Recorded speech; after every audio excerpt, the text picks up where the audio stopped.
¿Qué tal, chicos? Muy buenos días. Estamos en una nueva edición del curso de lenguaje.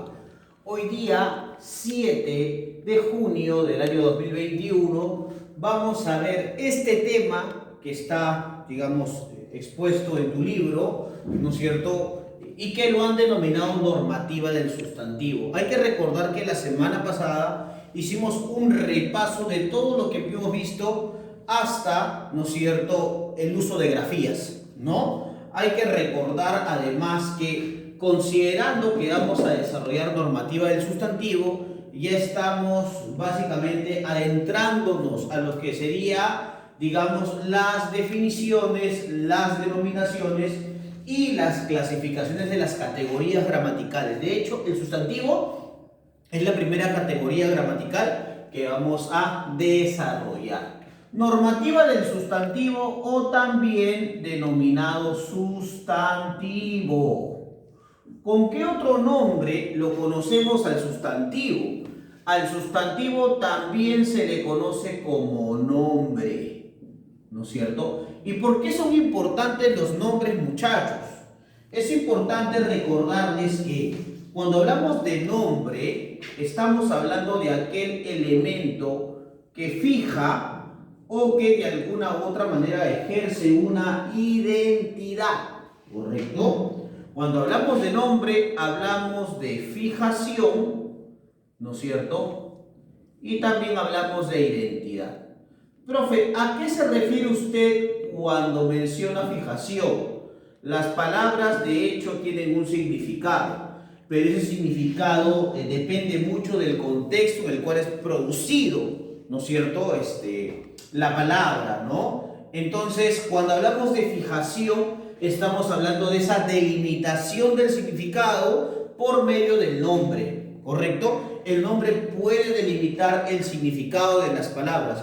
Los conceptos pueden ser únicos y eso es lo que puede hacernos distinguir un elemento con respecto a otro, ¿no? Y cuando hablamos de identidad, estamos hablando de una sencilla convicción. El sustantivo determina de alguna u otra manera nuestra pertenencia, nuestra ubicación o nuestro lugar en la sociedad. Ustedes, por ejemplo, los que me están viendo el día de hoy, tienen un nombre. Y no solamente tienen un nombre, tienen un apellido. ¿Eso qué implica? A que si bien es cierto, el nombre los distingue de un grupo de seres humanos, el apellido hace que ustedes les pertenezcan legalmente a sus padres, ¿no es cierto? Entonces, los nombres pueden tener una vinculación social, una vinculación lingüística, pero también una condición legal, ¿correcto? Eso es muy importante. Entonces, hoy vamos a hablar de la normativa del sustantivo y vamos a hablar sobre sus diferentes definiciones y, claro está, sobre su clasificación, ¿correcto? Es importante recordarles, ¿no?, porque he empezado a explicar que esta clase está dirigida para ustedes, chicos de segundo año de secundaria del Colegio GUNI en Cañete, y hablándole de las definiciones del sustantivo, tenemos que empezar por la definición semántica. En la definición semántica podemos destacar que el sustantivo, ¿no es cierto?, es una palabra con la que nosotros designamos a seres, objetos o ideas. Ojo, que esas ideas que yo puedo mencionar pueden ser reales o también pueden ser ficticias, ¿correcto? Ficticias.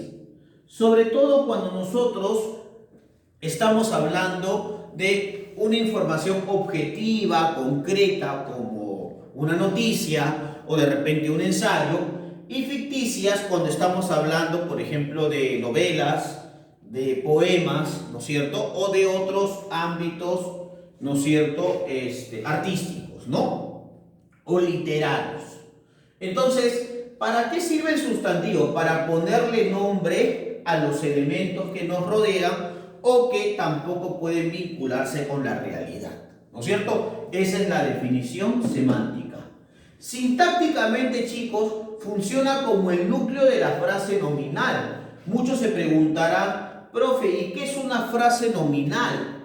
Una frase nominal, chicos, es una estructura gramatical que presenta un artículo o determinante, ¿no es cierto?, más un núcleo, que por lo general siempre es un sustantivo, más un adjetivo, ¿correcto? ¿Por qué, profesor, se le conoce o se le denomina frase nominal? Porque carece de verbo, ¿no es cierto?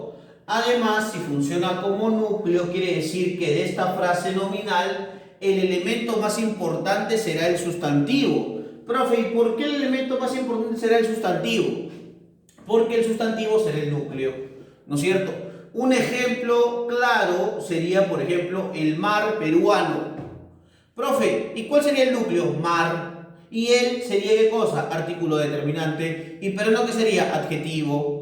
Ah, profesor, excelente. ¿Y por qué es una frase nominal? Porque no tiene verbo, no afirma y tampoco niega.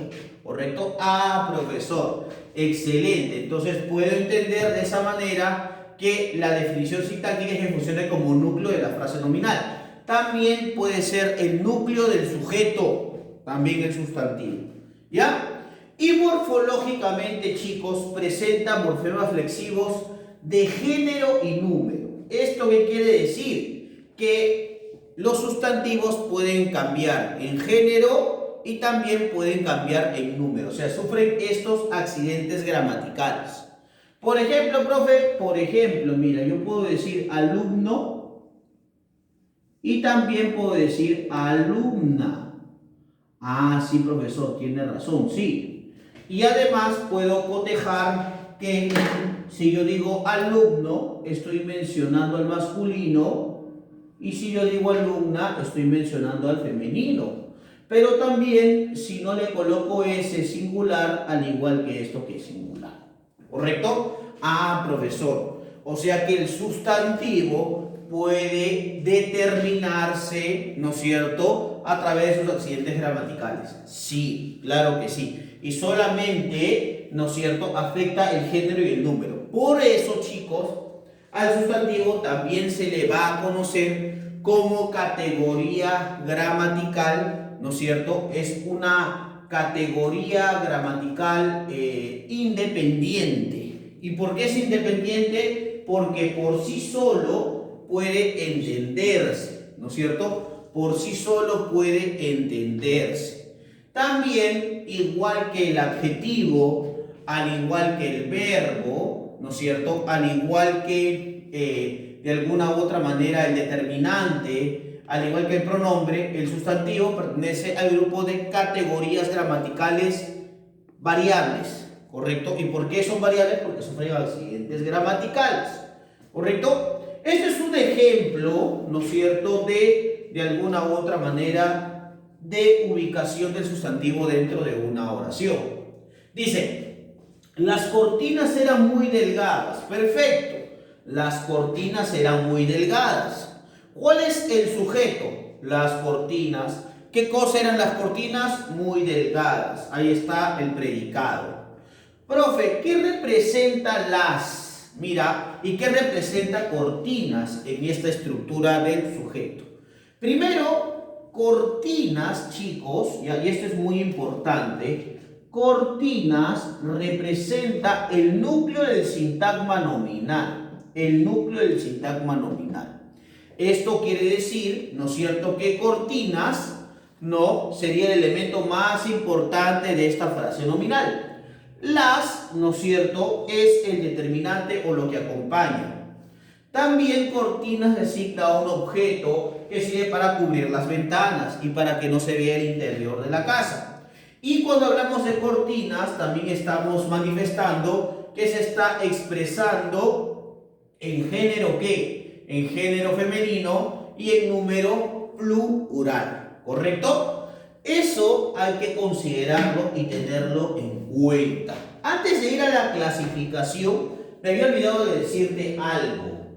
Cuando hablamos de sustantivo, también hablamos de que es una categoría gramatical de inventario abierto.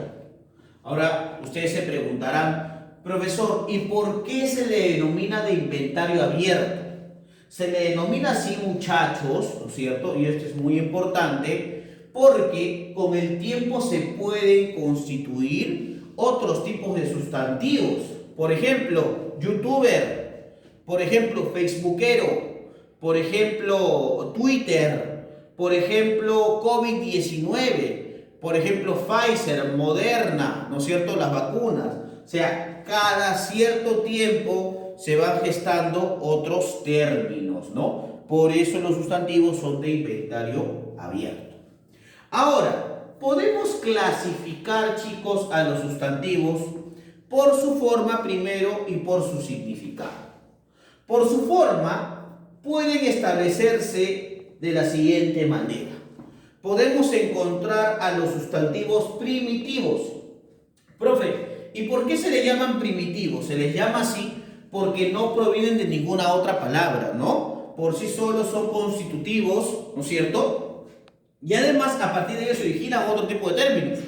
Por ejemplo, cárcel, alcalde y tiempo. No provienen de otras palabras, por eso se les llama primitivos.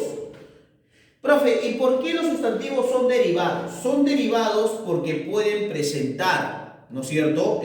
A partir de la raíz pueden presentar prefijos o pueden presentar sufijos, ¿correcto? Por ejemplo, la palabra de fijar, fijación, de verdad, veracidad, de flor, florero, ¿no es cierto? Derivados, ¿no es cierto?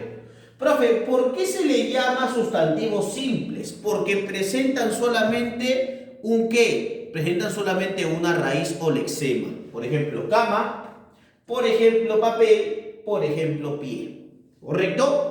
Profe, ¿y por qué le llaman sustantivo compuesto? Porque a diferencia del simple, aquí sí podemos hablar de palabras que están juntas, que están unidas, ¿no es cierto?, por dos lexemas o dos raíces. Por ejemplo, sacapuntas, tragicomedia, alta mar, pica piedra. Ahí está.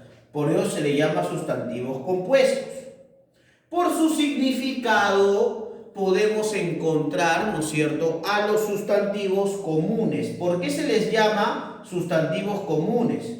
Chicos, se les llama sustantivos comunes porque ese nombre sirve para denominar a cualquier elemento que sea integrante de un grupo. Por ejemplo, país, por ejemplo, distrito, por ejemplo, colegio.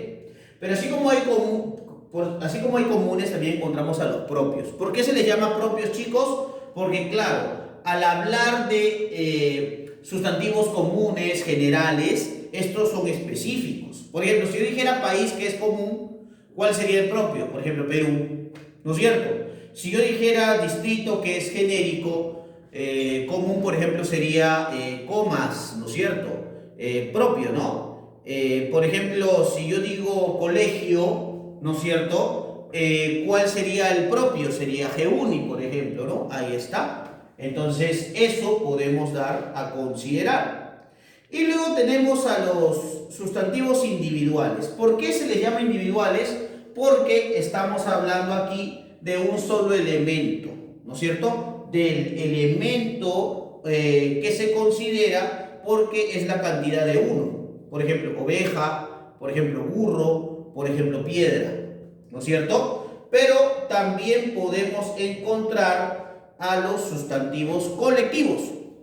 Profe, ¿y por qué se le llaman colectivos? Porque mencionamos en singular a cómo se le denomina a un grupo o a un conjunto de términos. Por ejemplo, ¿cómo se le llama al conjunto de ovejas? Rebaño. ¿Cómo se le llama, por ejemplo, al conjunto de burros? Recua. ¿Cómo se le llama al conjunto de piedras? Pedregal. ¿Cómo se le llama al conjunto de abejas? Enjambre. Entonces hay que recordar y hay que entender eso para no confundir. En la siguiente parte nos faltan dos sustantivos por su significado y vamos a continuar con la clasificación. ¿Correcto, chicos?